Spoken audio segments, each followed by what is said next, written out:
No Jornal da Noite damos seguimento, portanto, às notícias do dia de hoje e já sabe que este é o momento de análise e a sexta-feira temos o privilégio de receber o Dr. António Frangules, que nos deixa ficar, portanto, com os seus comentários, os seus análises, os seus entendimentos em relação a alguns temas. Muito boa noite, Dr. António Frangules, bem-vindo. Muito obrigado, muito boa noite aos telespectadores também. Um grande abraço e uma boa sexta-feira. Uma boa sexta-feira, sem dúvida.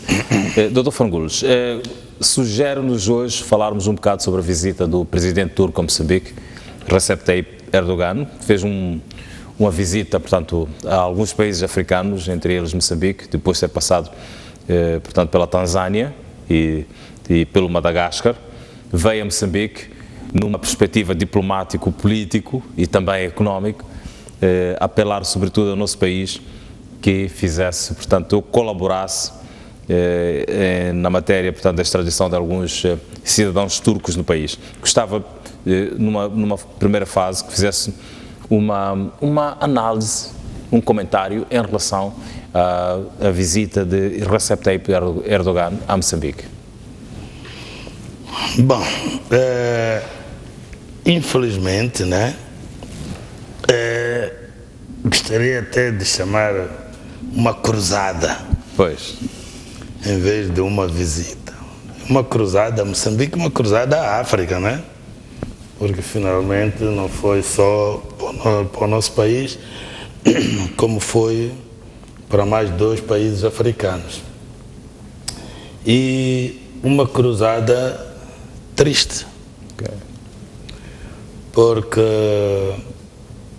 os seus objetivos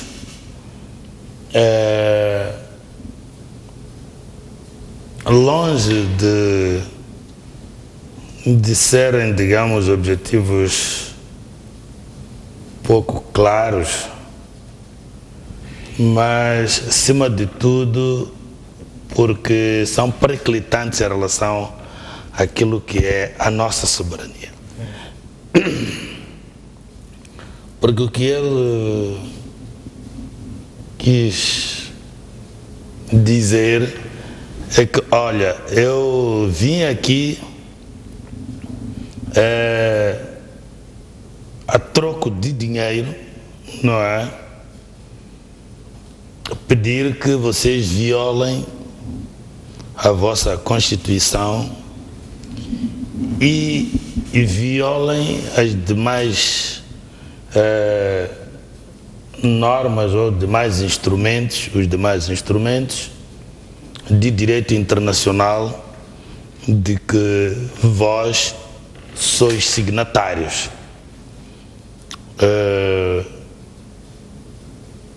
Como? Vocês, logo entrando por uma acusação muito grave e desrespeitosamente acusou Moçambique de albergar terroristas. Moçambique, que é um país que prima pela paz, alberga terroristas. Ora, e por via disso, eu estou disposto a dar uma mão. Foi como quer dizer isso. Pois. Sei que vocês estão em crise, mas eu posso dar-vos uma mão desde que, quero dizer,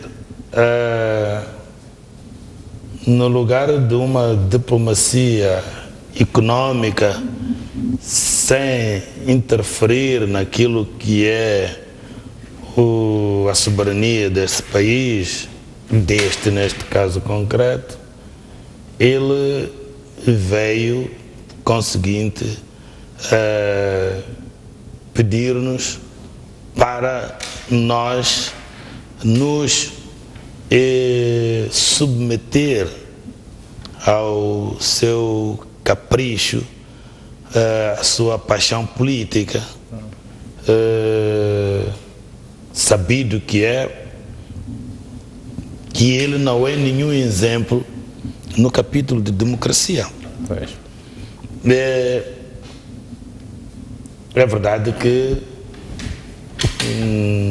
em diplomacia não se diz não, mas também não significa que o não dizer não significa dizer sim. Pois. Então, foi em suma, em resumo, digamos que uma cartada muito mal pensada. Pois, esta visita teve de facto algum condão político, em tanto que tal, na sua ótica? Teve porque o seu objetivo, no fundo, não era um objetivo tão apenas econômico. Okay. O seu objetivo é um objetivo político, porque ele até foi direto, não é, ao dizer que vocês albergam terroristas e gostaria que vocês colaborassem, né, digamos, na eliminação dessas células ou focos de terrorismo, mas que afinal de contas não passam de opositores dele, pois, ou ele os considera como tais. Portanto, isso ultrapassa, portanto, objetivos apenas económicos. Pois, a forma como o governo, o Estado moçambicano reagiu até este momento, pelo menos no silêncio, porque publicamente ainda não é conhecida, portanto, uma reação oficial do Estado moçambicano a estas acusações de Recep Tayyip Erdogan em relação a esta questão de albergar células terroristas em Moçambique. Julga que é a mais aplicável, a mais adequada, portanto, neste momento? Eu penso que é uma opção, mas posso dizer não muito boa. Uma opção diplomática, tanto pode ser que as autoridades moçambicanas e mais concretamente o presidente Nyusi não quis, digamos que, afrontar, mas em princípio é de não dar qualquer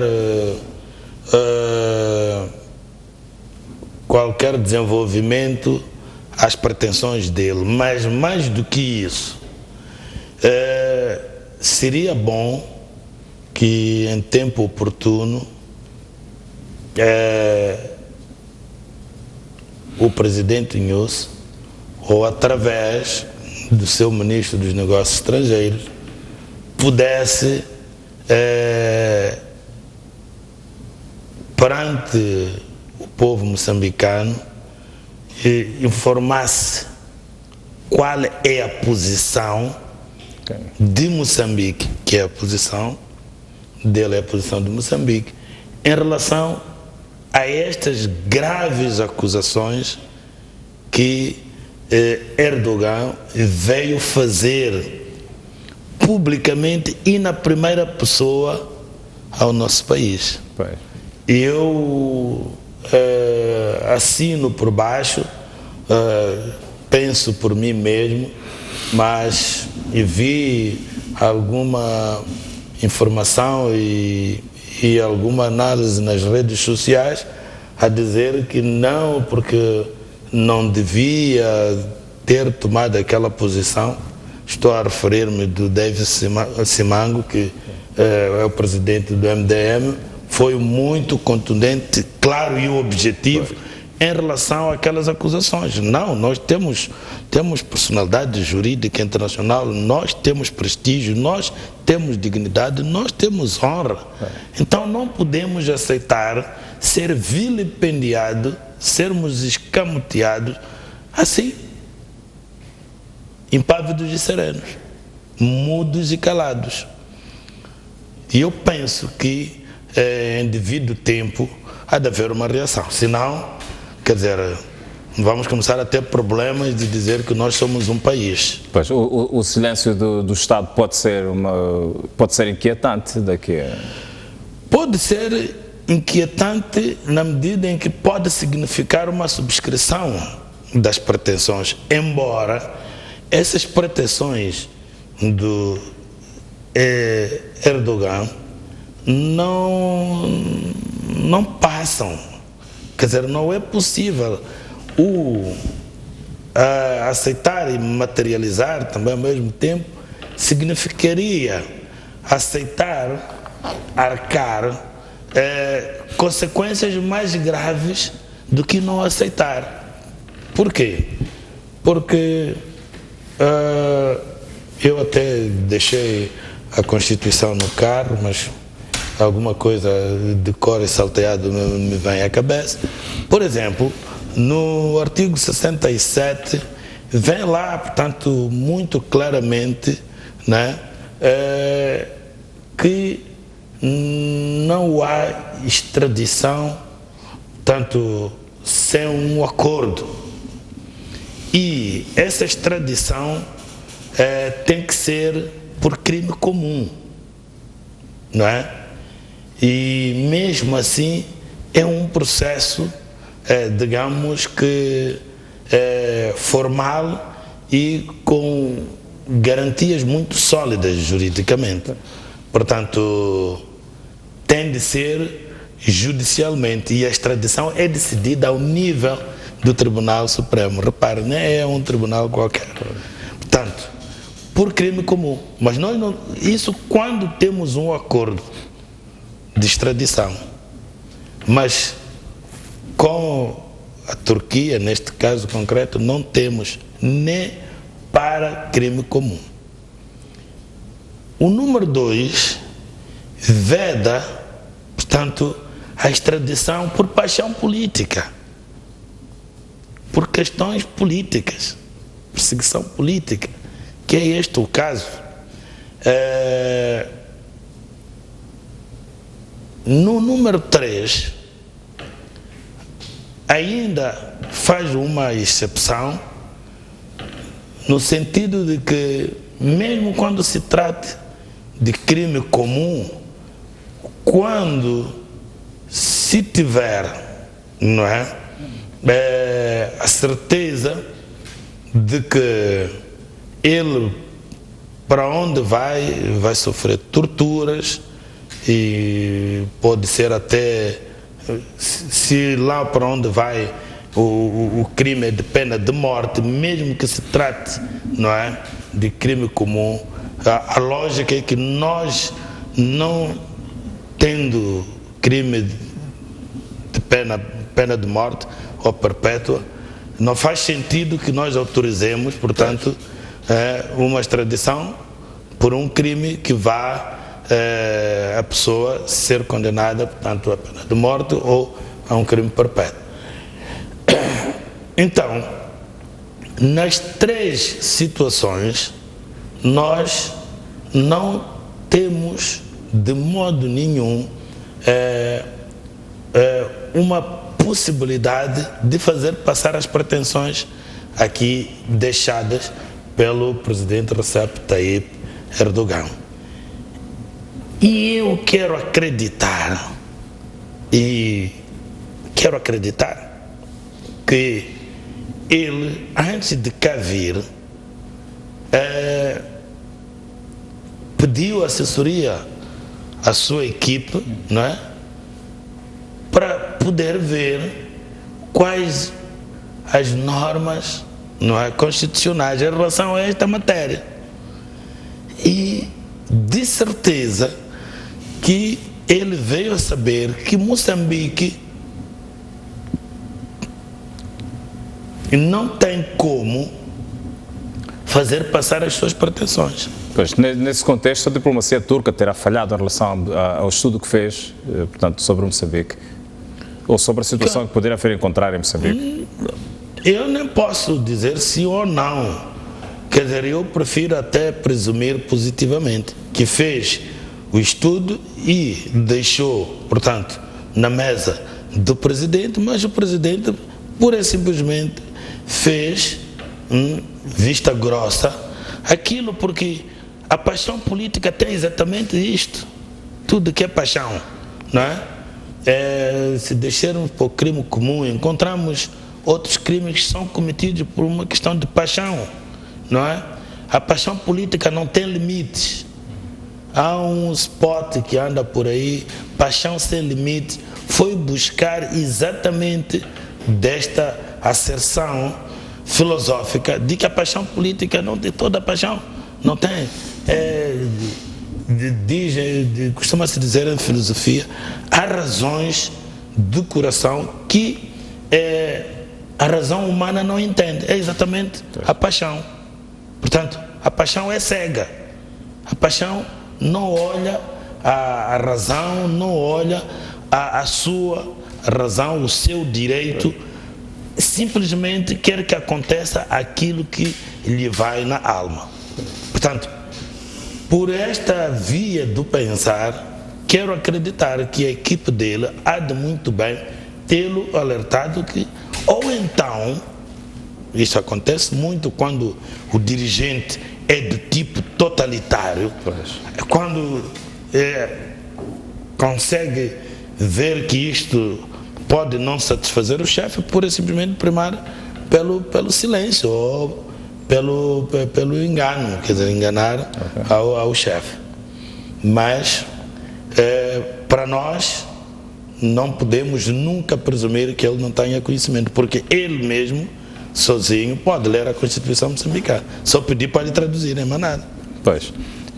Uma das questões trazidas já à tona nesta visita do presidente turco a Moçambique foi a questão das extradições de alguns cidadãos turcos, portanto residentes em Moçambique, de volta à Turquia, para poderem, portanto, responder sobre algumas matérias, mas ao que se pôde perceber no final é que estes mesmos cidadãos não constituem, afinal de contas, ou podem não constituir de todo terroristas, como se foram apelidados, mas opositores de Recep Tayyip Erdogan. Como é que vê esta questão também, Dr. Frangoullis? Era preciso dizer que estes que ele considera terroristas são aliados de Fethullah Gulen. Pois. E Erdogan tem um curto-circuito com Fethullah Gulen em 2013, quando ele se distancia do grande escândalo financeiro, né, no governo. E porque este Fethullah Gulen é teólogo, é um pensador, escritor, poeta, líder de opinião, ativista pela educação, defensor da paz, e é considerado como um influente erudito islâmico no país. É fundador também de um movimento cívico-social que hoje se espalha pelo mundo todo, né? Que se chama Movimento Gulen, né? Que está comprometido com a educação, diálogo, paz, justiça e harmonia social. Ele pessoalmente negou o envolvimento no golpe e condenou a subversão militar. E eu tenho aqui até um apontamento de algumas afirmações dele, não é?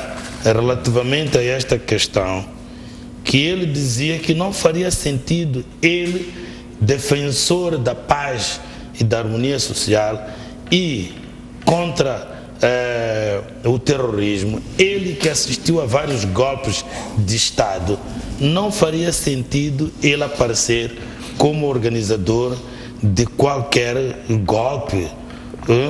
Portanto, não seria, portanto, ele a liderar uma organização terrorista. Okay. Ele recusou isto, inclusivamente chegou a pedir, não sei onde é que eu tenho, por perto, a uma organização internacional para poder investigar, não é, a sua ligação com o terrorismo. Ele diz, a dada altura, peço que uma comissão internacional independente investigue esta tentativa de golpe de Estado. Se 1/10 das acusações contra mim for demonstrada, comprometo-me a regressar à Turquia e a receber a pena mais dura. Portanto, não é uma pessoa como esta que pede, portanto, a instituições internacionais imparciais, independentes, que possam vir fazer a investigação, não é? Desapaixonada. E ele diz que se isso for feito e chegar-se a 1/10 das acusações, eu regresso à Turquia e aceito a pena mais dura que existir. Ora, aqui há uma demonstração, estamos longe da Turquia, mas há uma demonstração, de facto, de que aqui houve um curto-circuito entre eles, entre políticos, isto é normal, e é preciso olhar para esta parte de que o movimento Gula, que é o movimento do Fethullah Gulen, é um movimento muito forte, e ele próprio acusou o Gulen de querer se constituir um poder paralelo contra ele. Portanto, todos aqueles que são partidários deste movimento, não é? Embora seja um movimento cívico, não é? Se o líder é tido por Erdogan como um opositor ao seu regime, todos eles são tidos como opositores ao regime. E este movimento, basta dizer que é um movimento transnacional muito forte economicamente,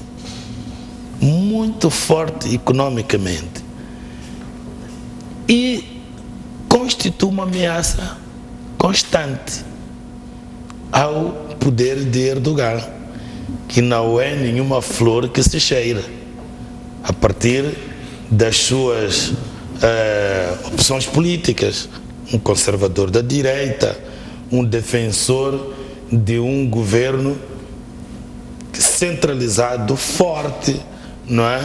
E encontramos situações de escândalos financeiros e um capitalismo de camaradagem. Então, isto é um bocado constrangedor, e porque o movimento Gulen condena isto tudo, logicamente que não ia ser persona grata do poder constituído, do governo do dia. É o seu inimigo número um. Inimigo número um de Erdogan. Mas só que nós não podemos enverdar por este caminho.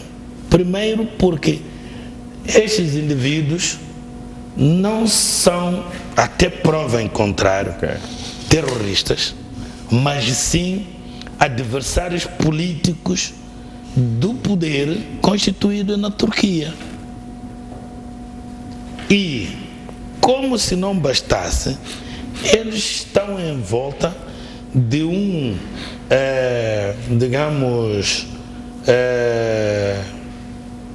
de uma pessoa, uma personalidade que defende, não é, a paz, a democracia, não é?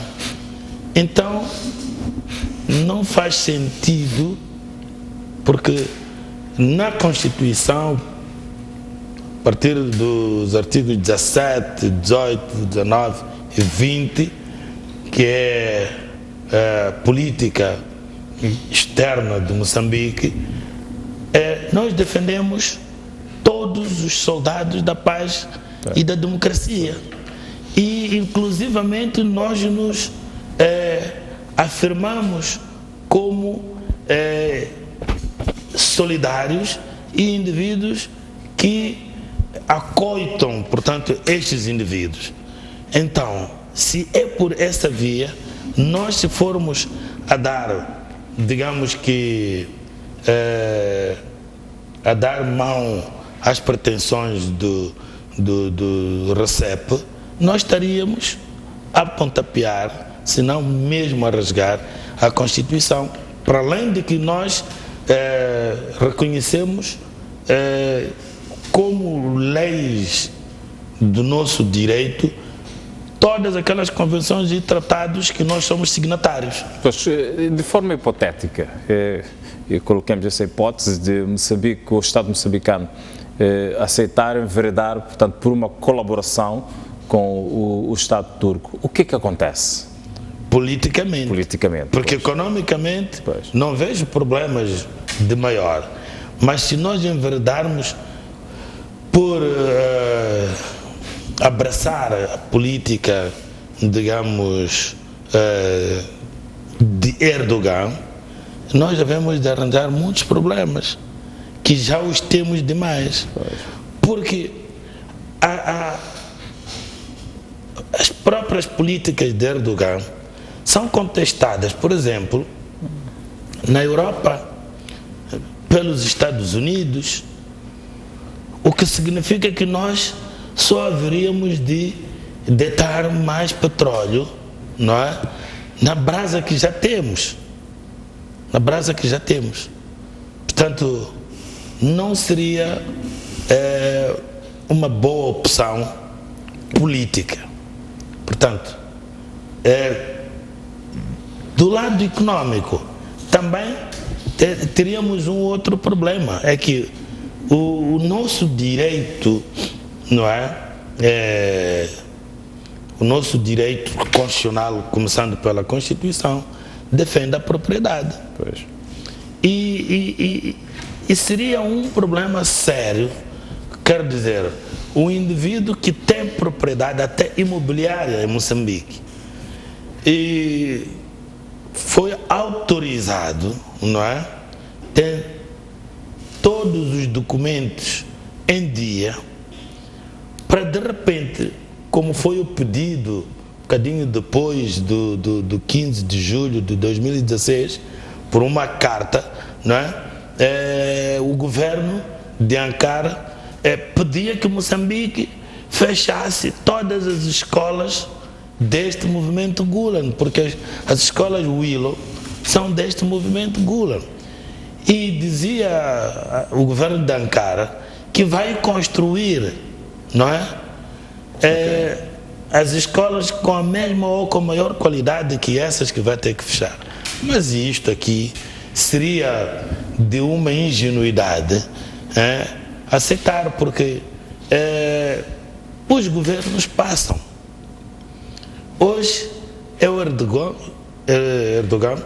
e ninguém me garante que nas próximas eleições passa. Okay. Ninguém me garante que ele é eterno.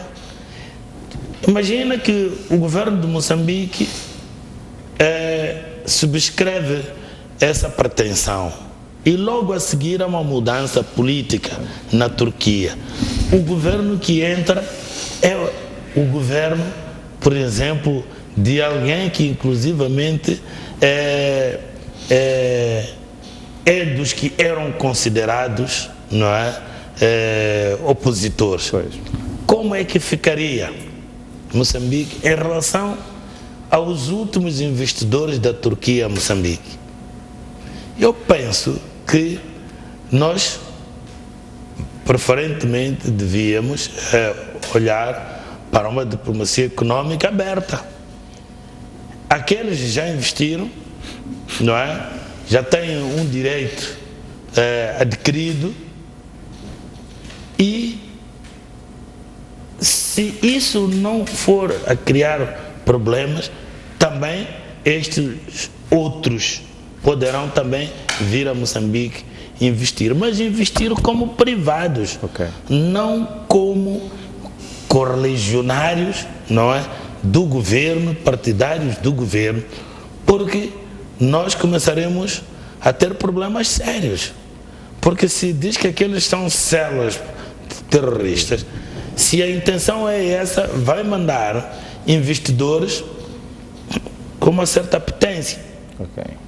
E começaremos a ter bang-bangs nas estradas, apanharmos aí alguns turcos a flutuar, como acontece em outros países, como acontece até no norte da África, né?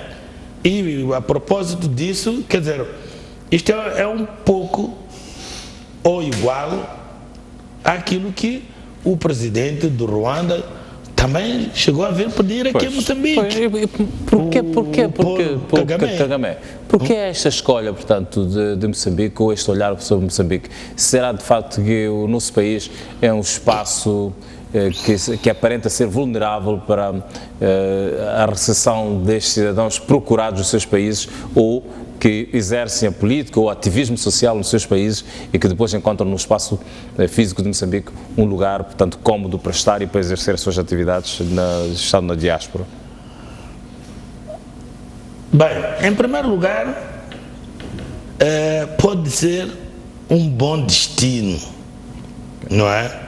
Um bom destino para os politicamente perseguidos. E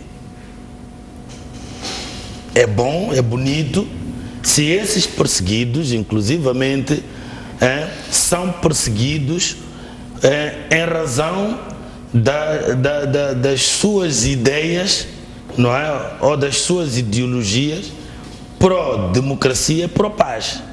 Porque se for por essa razão, nós só devemos nos orgulhar disso. E devemos ficar constrangidos e até combalidos no dia que deixarmos de ser esse destino dos perseguidos por boas causas, por causas nobres. Por essa via eu penso que estamos no bom caminho. No bom caminho. E quando mudarmos também devemos de ver que os ruandeses, imaginemos que tivesse dito sim ao pedido do Paulo Kagame. Logicamente que se calhar apanharia um ou dois, porque aqueles haviam de dar o fora. Há tempo e horas, né? Temos fronteiras que nunca mais acabam. Mas, a partir daí, seria para nós sintomático de que já mudamos, já não somos aquele país de solidariedade com os que defendem ideias de democracia, que defendem, portanto, a paz, não é? Nos seus países, que são perseguidos nos seus países por causa disso mesmo.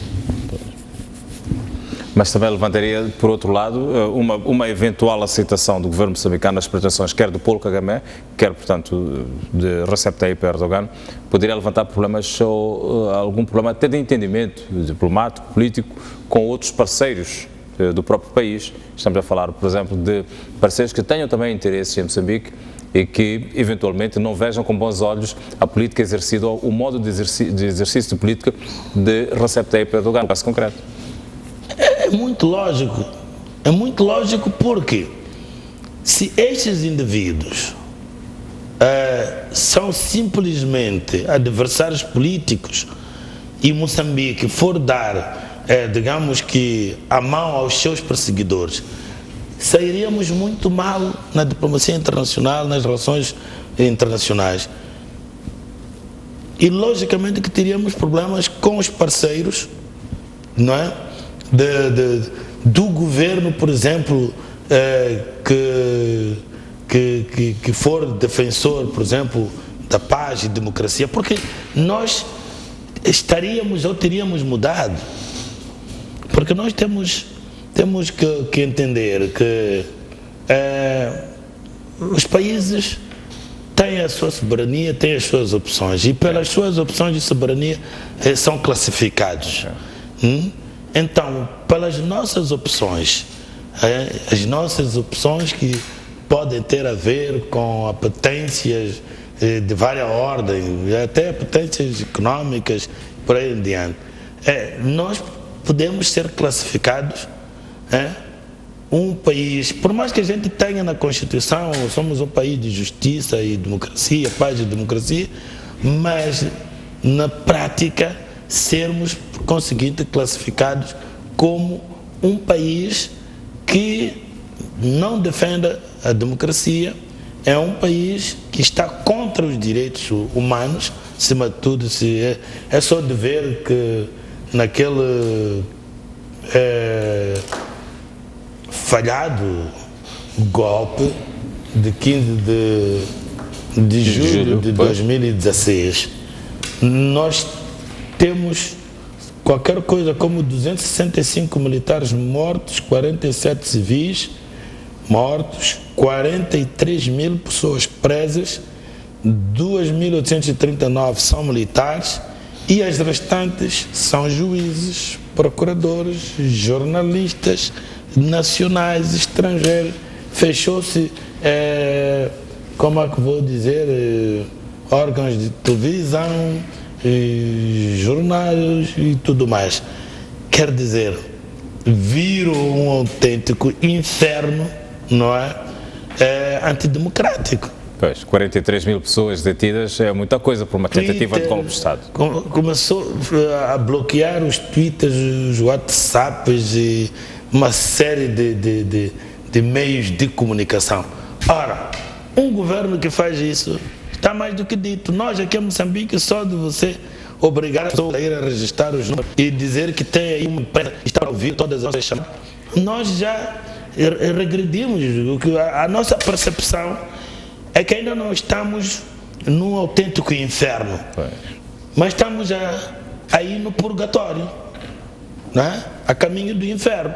E oxalá que isto venha a voltar para trás, quer dizer, não podemos continuar, porque nós estávamos a ser um país que no capítulo das liberdades de expressão, das liberdades de imprensa, eu lembro que até houve um ano que a STV foi a campeã dessa liberdade com o programa Pontos de Vista, não é porque eu estava por lá nessa altura, que fui um dos primeiros participantes, mas porque de facto era um programa que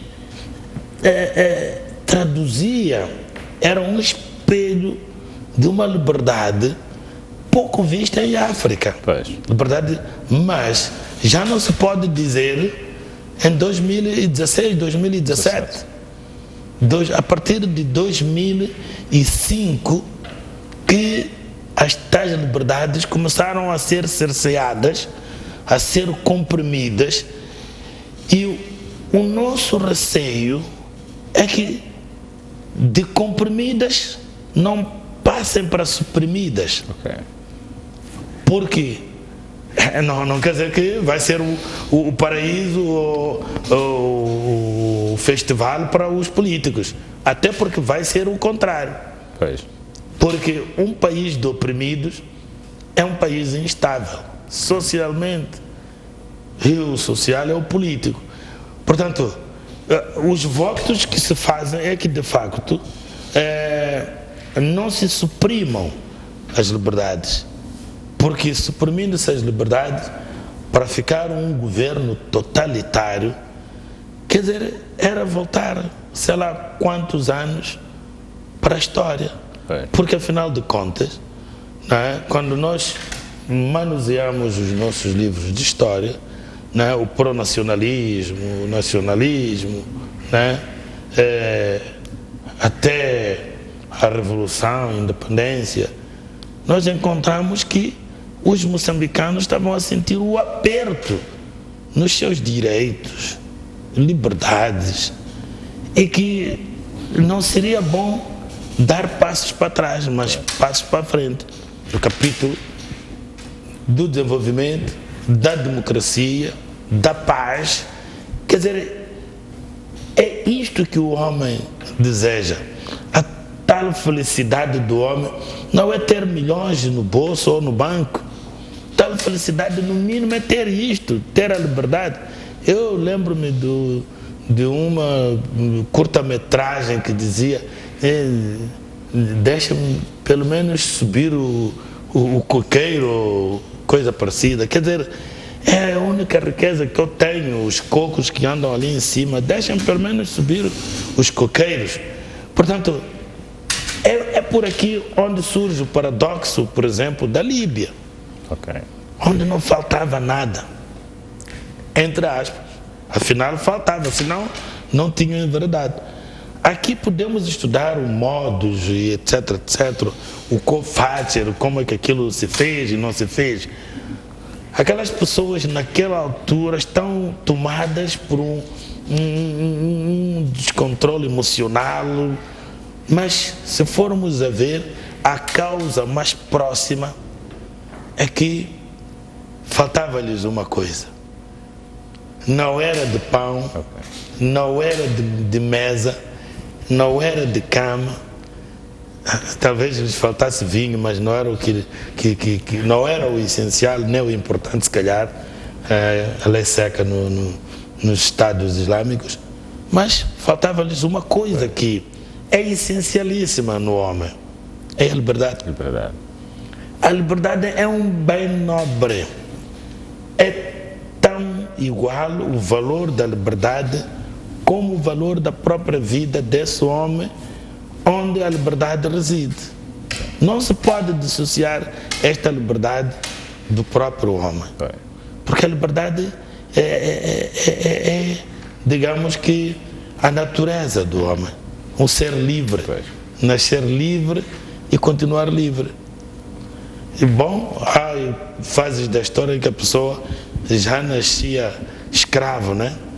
Mas a essência não é essa. A essência é o homem nascer livre e igual a todos os outros homens. Pois, gostava de ter a sua apreciação também ao fato do presidente Erdogan ter trazido a Moçambique uma delegação de cerca de 150 empresários e ter feito uma espécie de moeda de troca, portanto, dê-me os cidadãos turcos que eu preciso que sejam extraditados e que estão a investir em Moçambique, e em contrapartida eu trago aqui, portanto, investidores que podem, portanto, deixar ficar a mesma moeda que o seu país está a precisar. Ele veio impressionar, para não dizermos que ele só diz de boca para fora. Ele veio dizer que, olha, se vocês fizerem aquilo que eu quero, estão aqui 150 empresários, até com a possibilidade de virem outros mais. Nesta altura, os investimentos ano rondam por cerca de 100 milhões ou 150 milhões de dólares, e eu vou passar vou passar em menos de 3 anos para 250 milhões e logo a seguir vão passar, portanto, a dobrar para 500 milhões. Portanto, os empresários estão aí para todas as áreas. Então, isto foi para impressionar, mas que não sei qual vai ser a posição de Moçambique. Eu quero entender que Moçambique deve ter aplaudido a parte que lhes apraz, que é exatamente a relação negócios, não é? Uma cooperação no âmbito dos negócios. São bem-vindos, mas não como moeda de troca. Eles só podem vir para aqui se vocês me entregarem os 24 ou 30 terroristas que dizem estarem por aqui, mas que não são mais do que empresários como estes 150. Então, quer dizer, foi uma cartada mal jogada pelo presidente Recep Erdogan, que eu acredito que caiu mal também. Só que lá está, quando você não tem e sobretudo quando está em problemas maiores, Pois. não é? Em termos de finanças, em termos de tua economia, você perde o pio, Ok. perde a autoridade. Você fica a dizer, mas este indivíduo o que é que pensa? Pensa que eu vou me submeter só por causa disso? Até aí não, porque eu vou perder muito mais amigos do que ele oferece. Pois. Vou perder não só amigos, como eu vou perder mais. Porque se, nesta altura que eu estou a dizer, nem a União Europeia, nem os Estados Unidos aplaudem as políticas de coisa da Turquia, e até em alguns aliados islâmicos, porque a Turquia é um euroasiático, não é? É como o Cabo Verde ali, que é um luso-africano, né? Nem todos também aplaudem as políticas do Erdogan. Então, isto é de tal ordem, de uma envolvência internacional, que tem que se agir com muito cuidado, com muito cuidado mesmo. Pois. Dr. António Frangulos, eu quero agradecer a sua presença na nossa noite informativa de hoje e as suas análises relativamente, portanto, a esta visita do presidente turco Recep Tayyip Erdogan a Moçambique. Eu espero por si na próxima sexta-feira. Obrigado, até a próxima sexta-feira. Pois bem, nós vamos observar agora uma breve pausa, vamos para o intervalo e seguimos com as notícias. Até já.